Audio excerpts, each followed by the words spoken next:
ஆசிரியர்கள் அனைவருக்கும் வணக்கம். டெட் ஆசிரியர் பணி நியமனம் சம்பந்தமான மிக முக்கியமான தகவல் தற்போது வெளியே இருக்குது.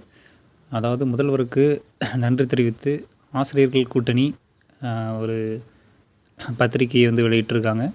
ஒரு லெட்டர் எழுதியிருக்காங்க. அது என்னங்கிறத முழுசாக இந்த வீடியோவில் பார்க்கலாம். அதுக்கு முன்னாடி நம்ம சேனலுக்கு புதிய பார்வையாளர்களாக இருந்தீங்கன்னா மறக்காமல் சப்ஸ்கிரைப் பண்ணிக்கோங்க. பக்கத்தில் இருக்கிற பெல் ஐக்கானை கிளிக் பண்ணிக்கோங்க. அப்போ தான் எந்த அப்டேட்டையும் மிஸ் பண்ணாமல் பார்க்க முடியும். சரி, வாங்க வீடியோக்குள்ளே போகலாம். அதாவது என்னென்னு பார்த்தீங்கன்னா, பெறுதல் யாருன்னு பார்த்தீங்கன்னா, தமிழக ஆசிரியர் கூட்டணி தான் இந்த லெட்டர் எழுதியிருக்காங்க. பெறுநர் யாருன்னு பார்த்தீங்கன்னா, மாண்புமிகு பள்ளி கல்வித்துறை அமைச்சர் அவர்கள், தமிழ்நாடு அரசு.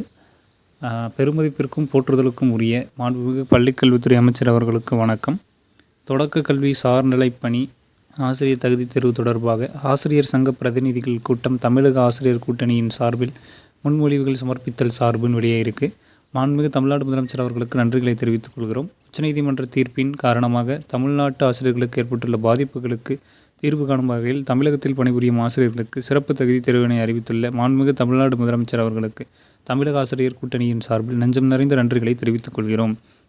உச்சநீதிமன்ற தீர்ப்பினை மறுசீராய்வு செய்து ஆசிரியர்களுக்கு ஏற்பட்டுள்ள பாதிப்புகளை களைத்திடும் வகையில் தொடர் சட்ட நடவடிக்கைகளை ஒருங்கிணைத்து மேற்கொண்டு வரும் மாண்புமிகு பள்ளி கல்வித்துறை அமைச்சர் அவர்களின் விரைவு நடவடிக்கைகளுக்கு நன்றிகளை தெரிவித்துக் கொள்கிறோம்.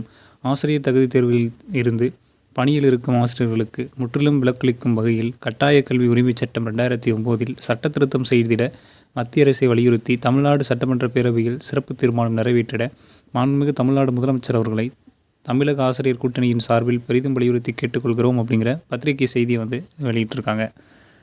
அதாவது அதே போன்று ஆசிரியர்களுக்கு டெட்டு மதிப்பெண் 82 75 எலிஜிபிலிட்டி மார்க்கு, பாஸ் மார்க்கு குறைக்க வேண்டும் அப்படிங்கிற பெரும் கோரிக்கையும் ஆசிரியர்கள் மத்தியில் வலுத்து வருகிறது. இதுவும் முதல்வரின் கவனத்துக்கு கொண்டு செல்லப்பட்டுள்ளது. அவர் என்ன முடிவெடுப்பார் அப்படி என்பதை பொறுத்திருந்து பார்த்தோம் என்றால் தான் தெரியும். மேலும் இதுபோன்ற டிஆர்பி மற்றும் பள்ளி கல்வித்துறை சார்ந்த தகவல்கள் மற்றும் அப்டேட்களை தெரிந்து கொள்ள நம்ம சேனலோடு இணைந்திருங்கள். நன்றி.